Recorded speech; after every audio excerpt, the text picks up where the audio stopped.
it was a wonderful experience until that point where we learned at the hotel that people had been seriously injured and killed as a result of someone who ignited bombs and detonated bombs, I should say, there.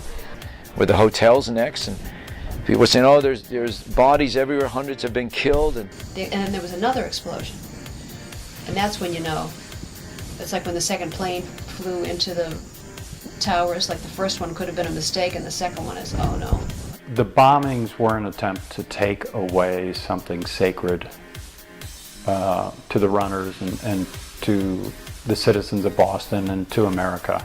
There are just these rituals that we do that make it a holiday kind of thing over about 5 days. You know, I'd probably heard of the Boston Marathon, but didn't know the magnitude of it, and that's how the Boston-bound group got started. It was just about 3 of us there at Ragged Mountain saying, let's train for Boston. So my next one, I took off, I think, 14 minutes when I ran the New York Marathon and qualified. This notion of Boston is so much more than it is a race. I think that's what it reminded me of at that moment in a graphic way, that really when it's all said and done, it isn't about times, it isn't about how fast you can run, it's about relationships and the appreciation of, you know, us having the ability and the opportunity to be runners and to run in a group, to put one foot in front of the other.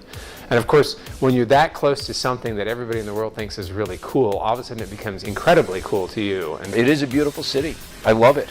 But that's not what drives the inner spirit in people with this event. It's the fact that you're told you can't do it unless you run a certain time. We love that kind of stuff. We're wired that way. So they train very hard for it. So Boston Bound in Charlottesville is a really cool way of bringing, I feel, another layer of family together.